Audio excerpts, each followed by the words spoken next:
kitab Bidayatul Hidayah. Di situ kita melihat bahwa amal kita itu betapa beratnya diterima oleh Allah Subhanahu wa Ta'ala. Jadi kelihatan amal yang berkilau-kilau, yang mengagumkan para malaikat, ternyata rontok di langit pertama saja nggak bisa lewat. Bahkan yang sudah lewat sampai langit ketujuh pun, yang sudah melewati langit ketujuh, lolos, sampai dipersembahkan kepada Allah Subhanahu wa Ta'ala, oleh Allah Subhanahu wa Ta'ala, suruh dilemparkan, karena itu masih mengandung niat, perasaan bahwa amalnya itu bukan untuk Allah Subhanahu wa Ta'ala, tetapi untuk selain Allah. Artinya biasanya karena syirik khafi gitu ya. Kemarin tuh karena mengandung keakuan, jadi masih ada ibadahnya itu kepada selain Allah, terutama biasanya karena untuk kepentingan dirinya. Nah, di sini begitu banyak amal yang ditolak, sehingga yang sampai kepada Allah Subhanahu wa Ta'ala pun itu masih diseleksi lagi. Sayyidina Mu'adz berkata kepada Rasulullah SAW, "Ya Rasulullah, engkau itu seorang Rasul."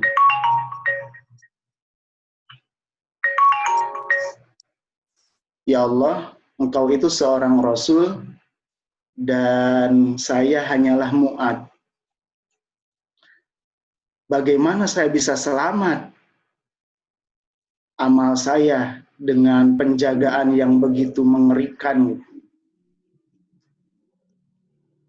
Sabda Rasulullah SAW, "Iktadi bi, ya Mu'adz, iktadi bi." Wahai Mu'adz, ikutilah aku. Nah, di sini ini sebenarnya kuncinya, ya, kunci dari amal-amal tersebut sehingga bisa diterima oleh Allah Subhanahu wa Ta'ala. Iktadi bi, ikutilah aku, walaupun di dalam amalmu itu ada nakis, ada kekurangan, tetapi ikutlah aku. Jadi kuncinya agar apa istilahnya, amal-amal kita itu bisa diterima oleh Allah Subhanahu wa Ta'ala, yang saya garis bawahi itu tadi adalah iktadi bi, ikutilah aku, ikutlah padaku.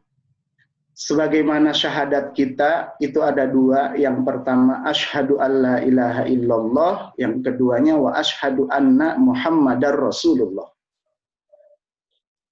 Kemarin saya sudah menjelaskan mengenai asyhadu alla ilaha illallah, penerapannya di dalam amal kita itu adalah lillah dan billah. Jadi amal kita itu diniatkan hanya untuk beribadah kepada Allah atau nurut kepada Allah, dan billah, dan kita bisa beramal itu adalah atas anugerah dari Allah Subhanahu wa Ta'ala. Sedangkan wa asyhadu anna Muhammadar Rasulullah, syahadat yang kedua, aku bersaksi bahwa Nabi Muhammad adalah utusan Allah, ini adalah menerapkan lir rasul bir rasul. Artinya, selain ibadah kita diniatkan untuk beribadah kepada Allah, juga harus diniatkan mengikuti lir Rasul, mengikuti Rasulullah. Jadi, kalau orang beribadah kepada Allah, tapi tidak mengikuti Rasulullah, ibadahnya tidak mengikuti ajaran dari Rasulullah, itu tidak akan diterima oleh Allah Subhanahu wa Ta'ala. Jadi lir Rasul, niat mengikuti Rasulullah. Misalnya ibadah kepada Allah, tapi tata caranya tidak mengikuti ajaran Rasulullah, ya jelas tidak sah. Tidak sah. Jadi kalau misalnya sholatnya misalnya tidak mengikuti ajaran Rasulullah, ya jelas ditolak. Karena yang diterima oleh Allah itu adalah ajaran yang diberikan kepada Rasulullah SAW di zaman kita sekarang itu, yaitu di zaman Nabi kita Nabi Muhammad SAW. Jadi harus lir Rasul, niat mengikuti Rasulullah. Tadi itu iktadi bi, gitu. Niat ikutilah aku wahai Mu'ad. Jadi itu kuncinya. Sesuai dengan firman Allah dalam Al-Qur'an, a'udzubillahi minasyaitonirrajim. Bismillahirrahmanirrahim. Wa may yuti'illaha war rasula fa ulaika ma'al ladzina an'ama Allahu 'alaihim minan nabiyyin was-siddiqin wasyuhada'i was-shalihin wa hasuna ulaika rafiqa. Al-ayah. Barang siapa yang taat kepada Allah dan taat kepada Rasul. Jadi lillah lir Rasul. Niat niat ibadah kepada Allah mengikuti ajaran tuntunannya Rasulullah SAW. Faulaika ma'alladzina an'amallahu alaihim. Maka dia nanti akan digolongkan bersama orang-orang yang mendapatkan nikmat dari Allah. Minan nabiyyin, bersama para nabi, wasiddiqin, para siddiqin, wasyuhada, wassolihin. Nah, ini yang harus senantiasa kita jaga, gitu ya. Jadi bukan hanya asal melaksanakan, tapi juga kita niat mengikuti, ikutilah aku, niat mengikuti Rasulullah Shallallahu Alaihi Wasallam. Dan bir Rasul, artinya bir Rasul itu adalah kita melakukan amal itu, amal yang baik ini adalah karena mendapatkan jasa dari Rasulullah Shallallahu Alaihi Wasallam. Mendapatkan jasa Rasulullah SAW itu sangat besar kepada kita umat manusia, khususnya umat Kanjeng Nabi Muhammad SAW. Di mana Allah Subhanahu Wa Taala berfirman di dalam hadis qudsi, laulaka ma khalaqtul aflaka.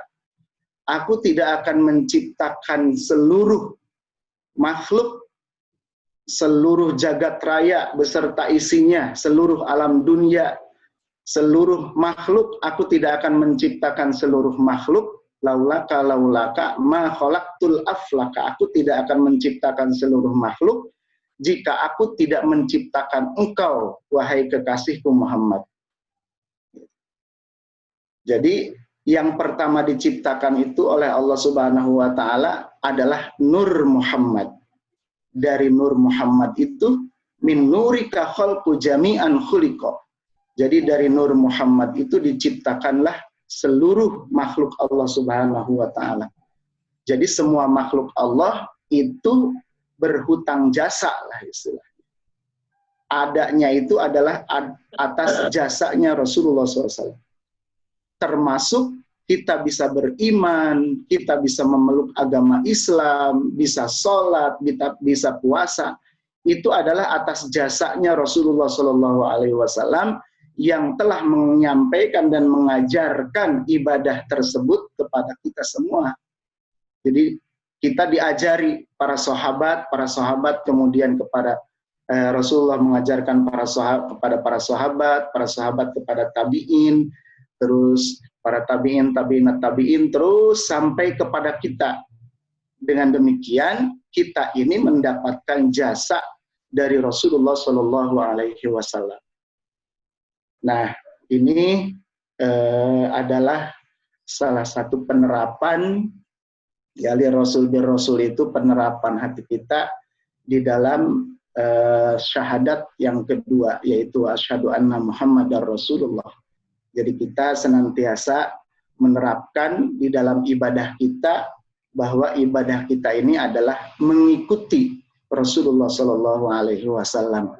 Mudah-mudahan dengan demikian, walaupun ibadah kita ada kekurangan, dengan niat mengikuti ajarannya Rasulullah Shallallahu Alaihi Wasallam semampu kita, Allah Subhanahu Wa Taala masih tetap menerima amal kita sebagai amal yang diridhoi oleh Allah Subhanahu Wa Taala. Demikian tambahan dari saya, mudah-mudahan ada manfaatnya.